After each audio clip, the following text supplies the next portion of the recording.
विघ्नहर्ता श्री गणेश, श्री गणेश, श्री गणेश।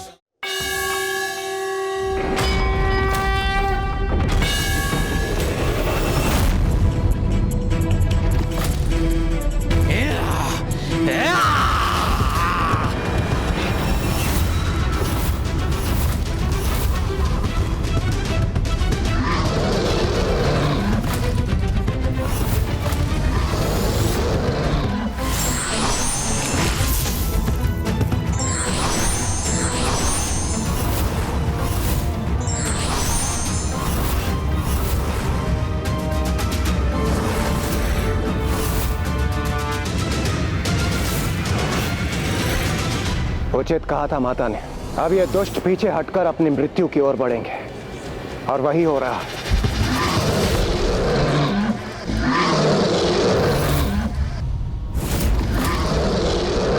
कीचड़ के समान भीरू मत बनो, आगे बढ़ो। देखो, है तो ये तुच्छ नारी ही, तुम्हें तनिक भी क्षति नहीं पहुंचा पाएंगी मेरे महायोद्धाओं।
अपने वार से मुझे धूल धूसरित करने का दुस्साहस किया तुमने, तो अब देखो कैसे अपने प्रहार से तुम्हें धूल में मिला दूंगा मैं।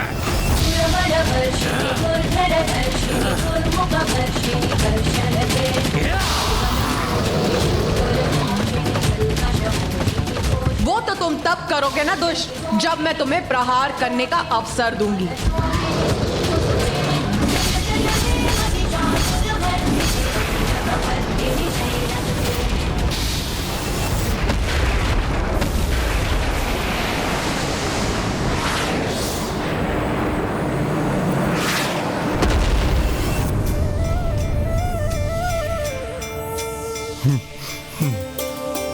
भैया, युद्ध में जिस अपार शक्ति का संचार हो रहा है, माँ की सुरक्षा कवच के कारण उसका प्रभाव वहीं तक सीमित हो रहा है।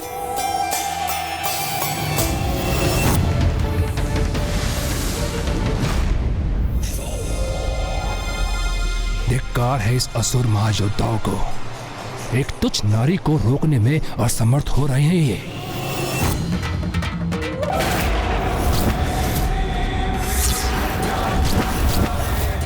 अपने विषैले द्रव्य से नष्ट कर दूंगा तुम्हें देवी। दुष्ट असुर, तुम्हें उस द्रव्य को प्रवाहित करने में ही असमर्थ कर दूंगी मैं।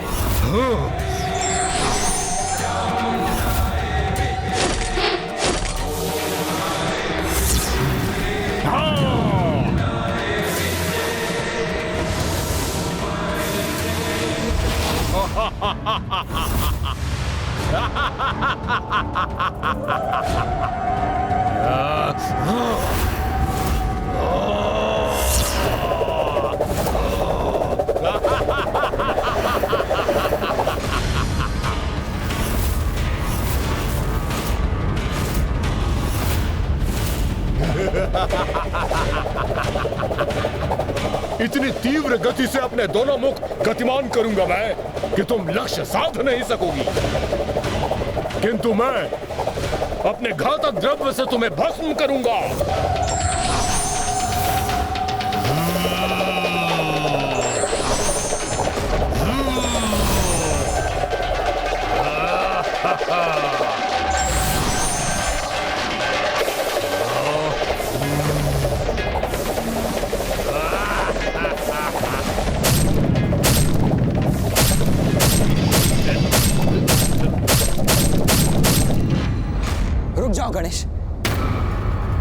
मुझे आगे बढ़ने से रोका था ना तुमने, और अब स्वयं माँ के आदेश का उल्लंघन कर आगे बढ़ रहे हो।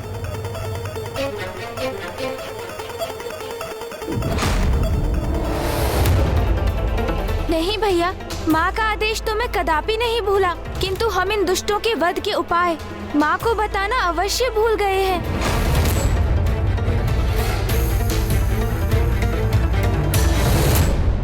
मेरे महायोद्धाओं सेनापतियों, इन देवियों से निरंतर युद्ध करते रहो और थका दो इन्हें, और जब ये थक जाएं, तो अपने भयंकर आक्रमण से इनका संहार कर देना।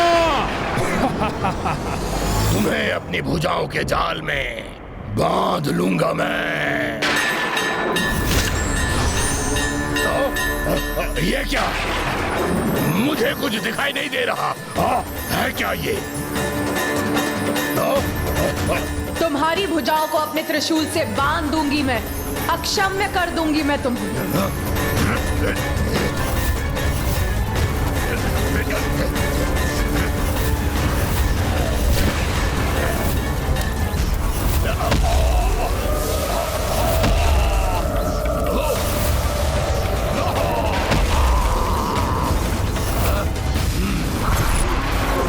तुमने मुझे बांधा तो अवश्य है देवी, किंतु अभी भी मेरी ये भुजा शेष है।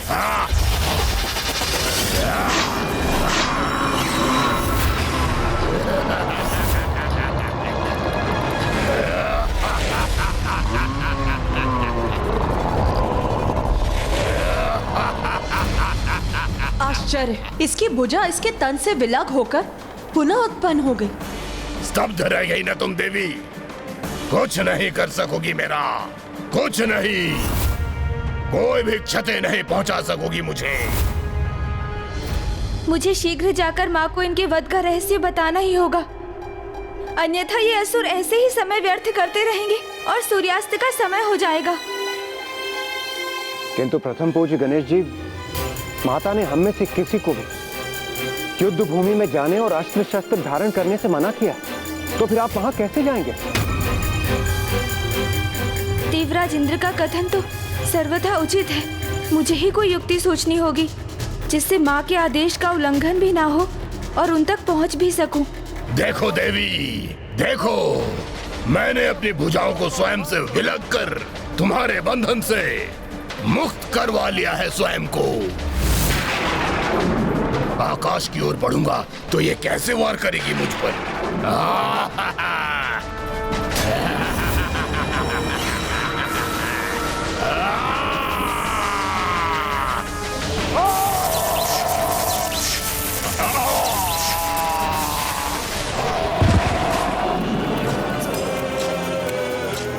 ये देवियां, ये तुच्छ नारियां मेरे महायोद्धाओं पर भारी कैसे पड़ रही हैं?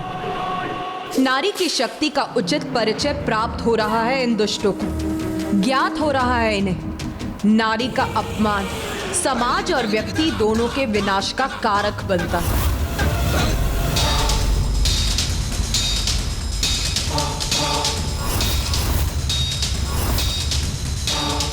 ऊपर नहीं जा सकता तो क्या हुआ? अब मेरी भुजाएं पुनः विकसित हो चुकी हैं, तो एक ही आक्रमण से अंत कर दूंगा इस देवी का।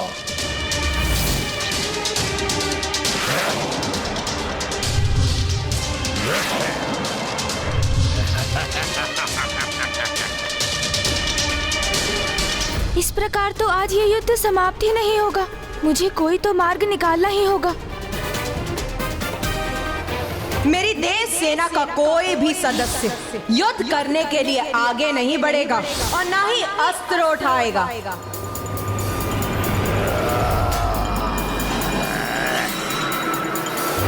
माँ ने युद्ध के लिए युद्ध भूमि में हमारा प्रवेश वर्जित किया है, किंतु उन्हें सूचना देने, बिना अस्त्र शस्त्र धारण किए वहां प्रवेश करने पर तो कोई रोक नहीं है। गणेश,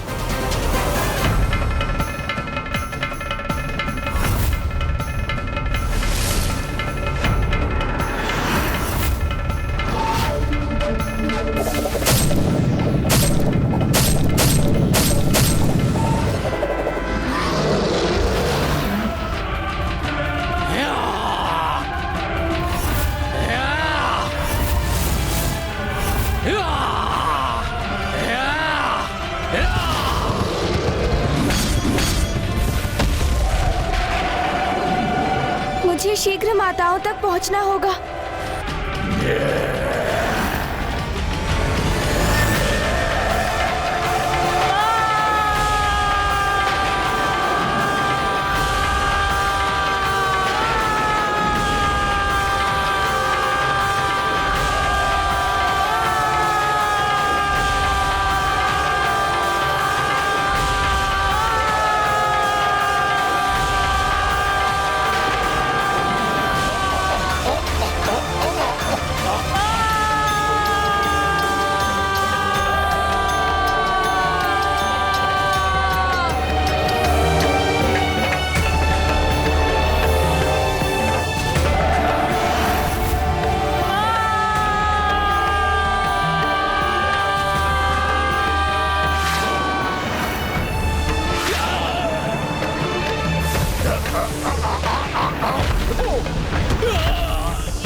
इतनी प्रचंड ऊर्जा तो हम देवताओं को भी क्षति पहुंचा सकते हैं। इसलिए माता ने हमारे लिए इस सुरक्षा कवच का निर्माण किया था। तो अब गणेश इस ऊर्जा को कैसे सहेगा?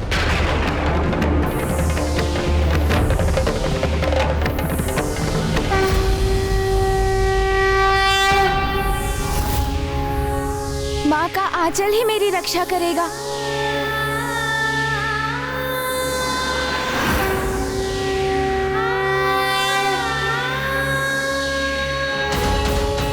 सत्य है, माँ का आंचल तो संसार का सबसे सुरक्षित स्थान।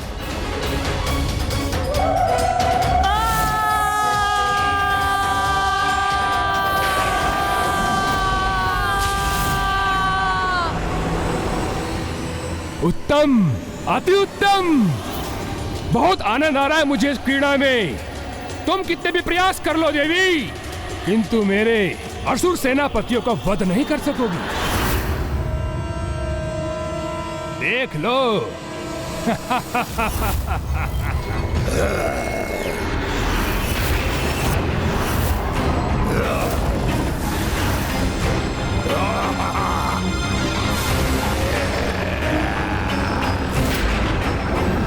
माता,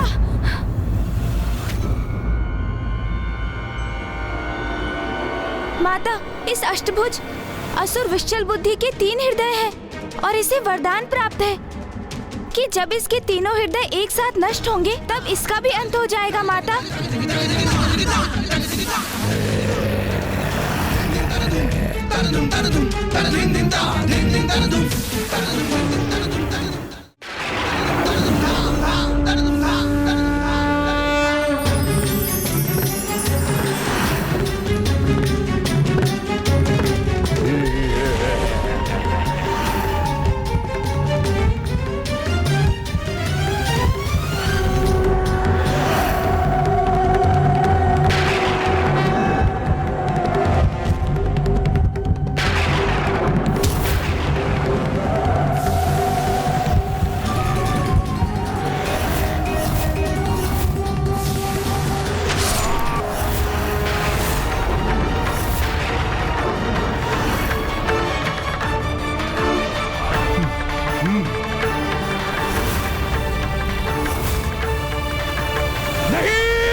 ये उचित नहीं है।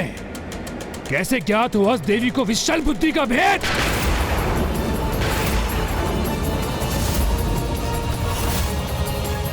अवश्य इसके पीछे गजमुखी है। नाशलोचन, विनाशलोचन, शीघ्र जाओ, रोको उस गजमुख को।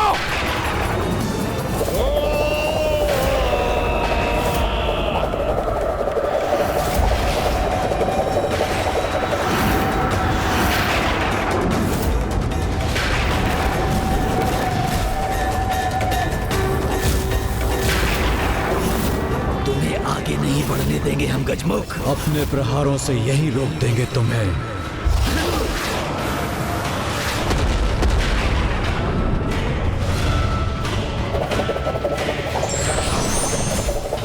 अपने घातक द्रव्य से तुम्हें भस्म करूंगा। मूर्ख असुर, स्मरण करो क्या कहा था देवी आदि शक्ति ने। आज तुम आगे नहीं बढ़ सकोगे।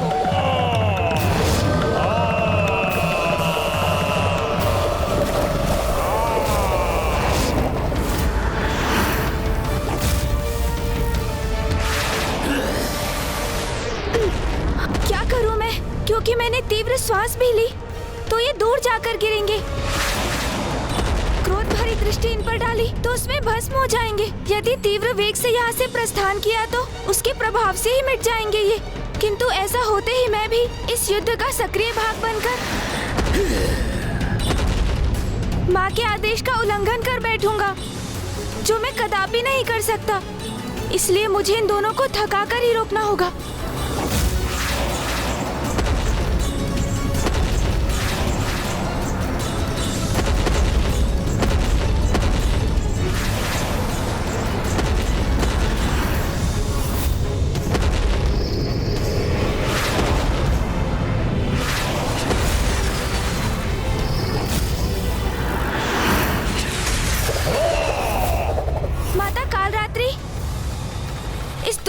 दुमुखासुर का अंत तो तभी संभव होगा जब एक अस्त्र इसके एक मुख से भीतर प्रवेश करेगा और इसके दूसरे मुख को चीरकर बाहर निकलेगा।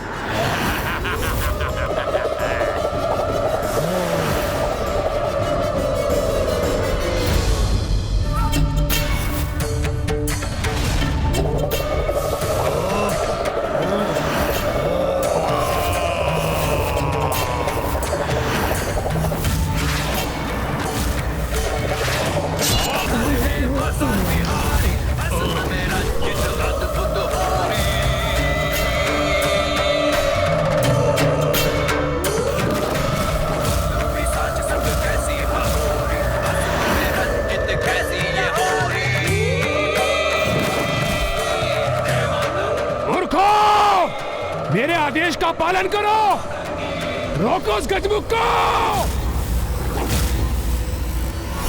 बस माता चंद्रघंटा तक सूचना पहुंचानी है मुझे और फिर मेरा कार्य संपन्न हो जाएगा। किंतु उसके लिए इन दोनों का ध्यान बटाने का कोई उपाय करना होगा मुझे।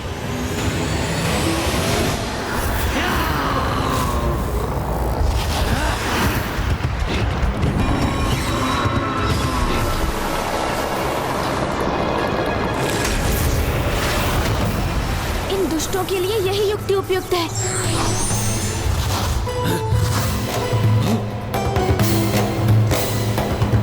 कहाँ अदृश्य हो गया वो गजमुख? शीघ्र उसे ढूंढकर हमें रोकना होगा, अन्यथा असुर सम्राट हम दोनों को नष्ट कर देंगे।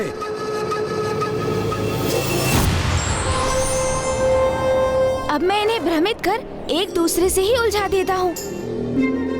असुर जी, वहाँ कहाँ ढूंढ रहे हैं आप मुझे? मैं तो यहाँ हूँ। अच्छा, दुष्ट, बहुत अधिक चतुर बन रहे हो ना तुम आज।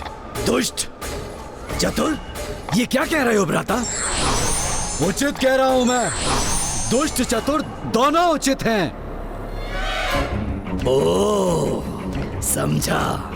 तो अपना वास्तविक परिचय दे ही दिया तुमने। वास्तविक परिचय अर्थात वास्तविक परिचय, दुष्ट भी और चतुर भी। तो अब जो दुष्ट है उसी का अंत होगा। हाँ, जो गुप्त रूप से चतुराई करेगा उसका अंत मैं ही करूंगा। तू मेरा अंत करेगा? हाँ, मैं अंत करूंगा तुम्हारा। तू करेगा मेरा अंत? हाँ, मैं करूंगा। यही है उचित अवसर। माता! तुमने सुना? सुना भी और देखा भी उस दुष्ट को। तो फिर रोको उसे।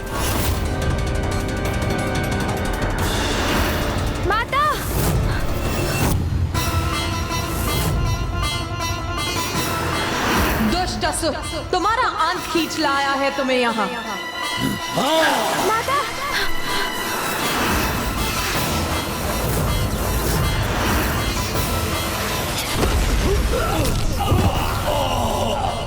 इन दोनों का भी अंत हो गया।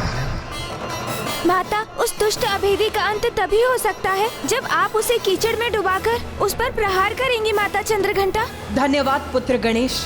अब इस शुभ कार्य में तनिक भी विलंब नहीं करूंगी मैं।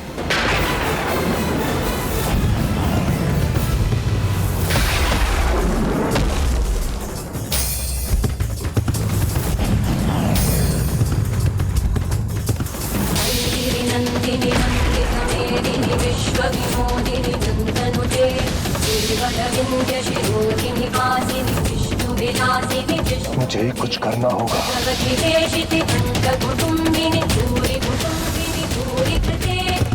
जय हे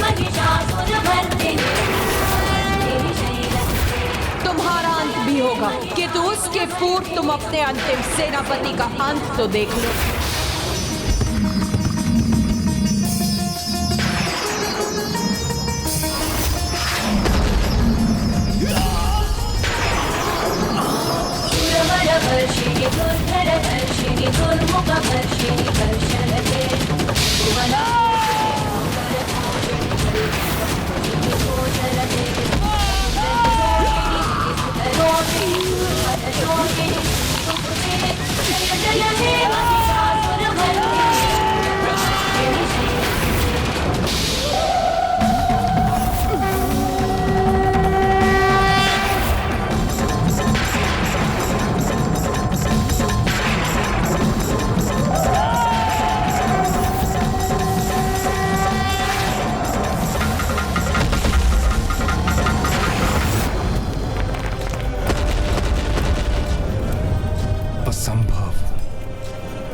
मेरे महायोद्धाओं का अंत हो गया। इन तुच्छ देवियों, इन नारियों के द्वारा।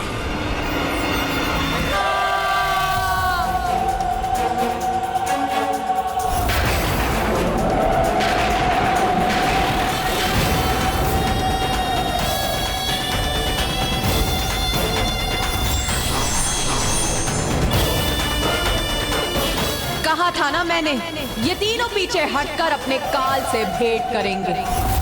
और अब तुम्हें भी तुम्हारे काल तक पहुंचने का समय आ गया है दुष्ट दुर्गमासुर। शत्रु को पराजित करने के लिए सर्वप्रथम उसका मनोबल भंग किया जाता है।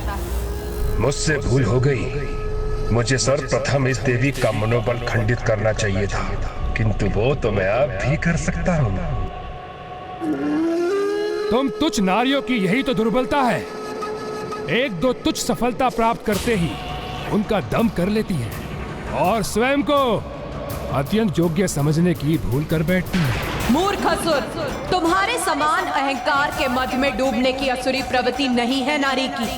सदैव अपने विवेक को जागृत रख, किसी भी प्रकार की नकारात्मकता का परित्याग कर सकारात्मकता से निरंतर नित नवीन सफलताओं की रचना करती है नारी। भली भांति पहचानता हूँ मैं नारी और उसकी क्षमता को। वो तो उन्हीं कार्यों में दिखाई देती हैं जो उनके लिए निर्धारित किए गए हैं। इसलिए तुच्छ नारी योद्धा नहीं, मात्र गृहिणी के योग्य हो तुम। मेरे द्वारा तुम पर आस उठाने से पूर्व जाओ देवी जाओ, श्रृंगार गृह में जाकर वो जैसे महान शक्तिशाली पुरुषों को रिझाने के लिए श्रृंगार कर। वही है तुम्हारा स्थान। जाओ ना देवी। रसोई घर में जाकर स्वादिष्ट पकवान बनाओ वो जैसे सामर्थ्य पुरुषों के। देवी वही है तुम्हारा स्थान। जाओ पूजा गृह में जाकर मुझ जैसे किसी योग्य संपन्न पुरुष के लिए पूजा पाठ व्रत करो। वही है तुम्हारे समान तुच्छ अबलाओं का स्थान देवी। ये दुष्ट माता की जितनी निंदा करेगा उतना ही शीघ्र उसके पाप का घड़ा भी भरेगा। उसे प्रतीत हो रहा है कि वो माता तामसिक के दिशा निर्देश का पालन कर रहा है, किंतु कदाचित उसे ज्ञात नहीं कि वो पापी स्वयं ये सब करके अपनी ही मृत्यु को निमंत्रण दे रहा है। जो जन्म दात्री उसे तुच्छ मानते हो तुम मूर्ख, और उसे सीमा में बांधकर उसके लिए उचित अनुचित स्थान निर्धारित करना चाहते हो। मूर्ख अज्ञानी, भगवान के अवतार भी नारी की कोख से ही जन्म लेते हैं, और तुम जैसे दुष्ट अधर्मी सभी चराचर जीव सभी नारी की ही संतान। नारी यदि योद्धाओं को जन्म देकर उन्हें युद्ध के लिए भेज सकती, रसोई गृह में भोजन तैयार कर योद्धाओं को युद्ध के लिए योग्य बना सकती, मंदिर में अपने पुत्र, भ्राता, पति और पिता की विजय हेतु प्रार्थना कर सकती, तो वही नारी युद्ध भूमि में प्रस्तुत होकर उनकी रक्षा कर उन्हें विजय भी प्राप्त करा सकती। बस देवी बस बस, बंद करो अपना अलग प्रलाप। तुम्हारे विचार उसी तरह उलझे हैं जैसे तुम्हारे ये केश। मेरा कहा मानो तो अपने इन केशों को खोलकर मुझ जैसे किसी महायोद्धा को उनके सौंदर्य से आनंदित करो।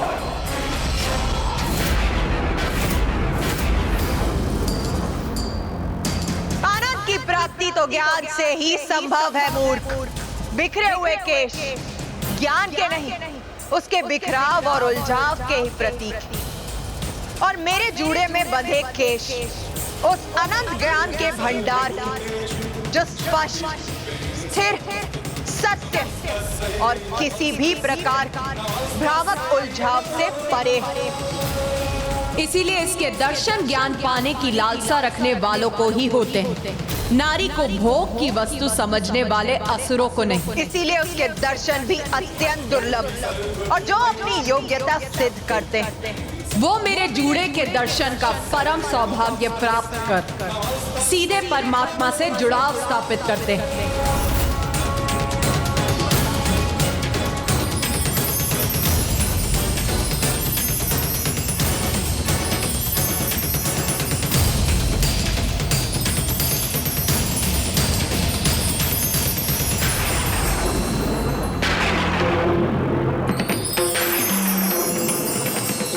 तुम्हारे नर्तक शब्दों का मुझ पर कोई प्रभाव नहीं हो रहा है देवी, क्योंकि मुझे तो तुम्हारे लाल होठ ही दिखाई दे रहे हैं। मानो तुम्हारे मुख में तांबुल हो।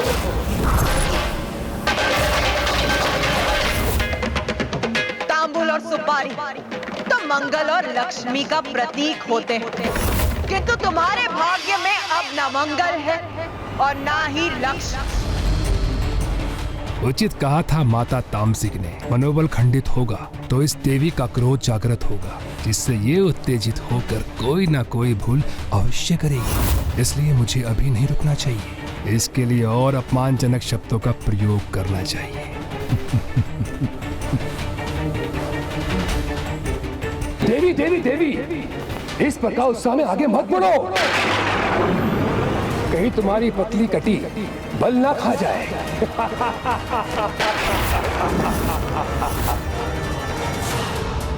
नारी की पतली कटी उसके उत्तम प्रजनन शक्ति की प्रतीक, और मैं तो समस्त संसार की जननी। इसीलिए मेरी कटी की चिंता तुम मत करो मूर्ख, वो तो अति सक्षम, उसे कोई क्षति नहीं पहुंचेगी। क्षति तो अब तुम्हें पहुंचेगी मूर्ख।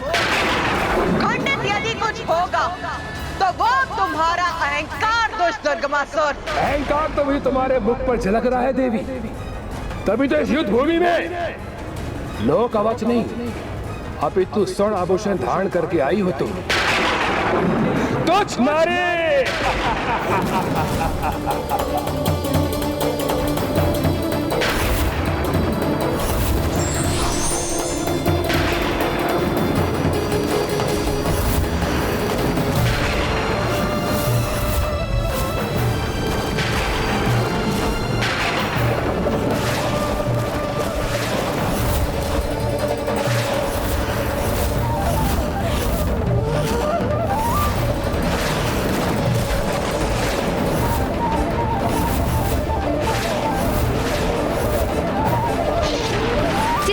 कच्चे घड़े का अहंकार जल के समक्ष ठहर नहीं पाता, उसी भांति दुराचारी व्यक्ति का मत भी ईश्वरीय सत्ता के समक्ष टिक नहीं पाता।